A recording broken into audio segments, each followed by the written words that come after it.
Hello students, hope your preparation is going well. Today we will discuss another interesting topic from Newton's laws of motion.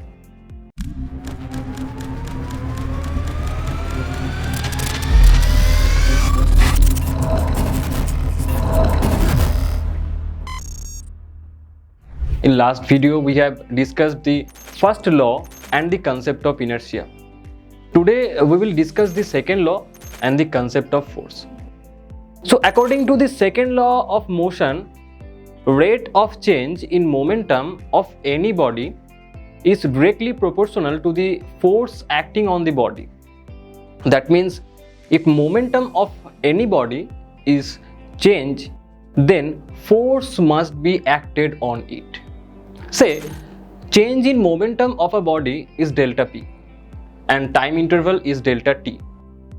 Then the force acting on it will be delta p by delta t. If the time interval is very small, then force is dp by dt.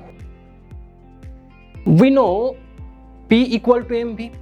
So dp by dt is equal to m into dv by dt plus v into dm by dt.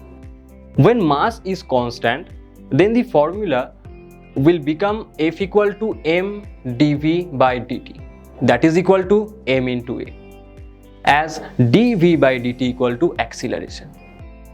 When mass is variable, like as in jets and rocket, then F equal to v dm by dt. This is called force due to variable mass.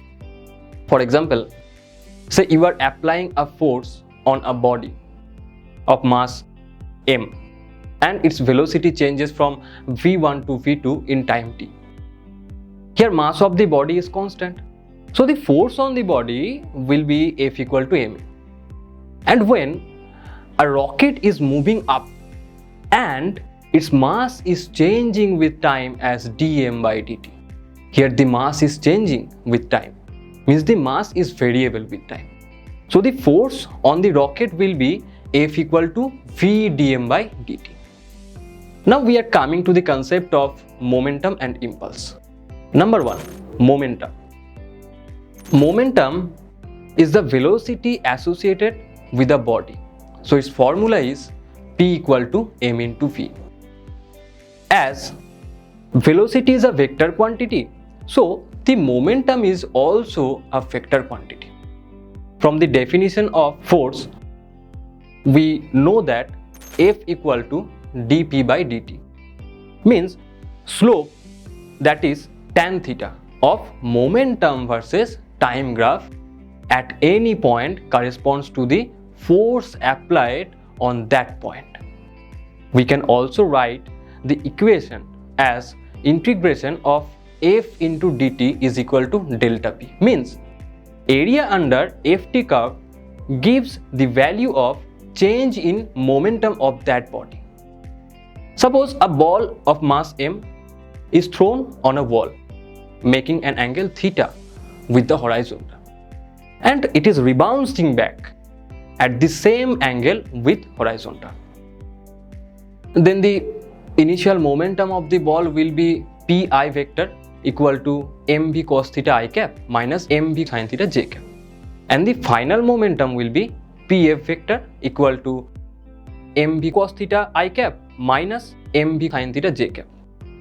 Here the change in momentum will be delta p vector equal to pf vector minus pi vector equal to minus 2 mv cos theta I cap, and the magnitude of the change in momentum will be 2 mv cos theta. Number 2, impulse. When a large amount of force is acting on a body for very short duration, then the product of the force and time is called impulse on it. When a batsman hits a ball by the bat, then he applies a huge force on the ball, but the contact time between the bat and the ball is very small, and due to this the ball feels an impulse and covers the boundary. We can say that impulse I equal to F into T. Its unit is Newton second in SI system.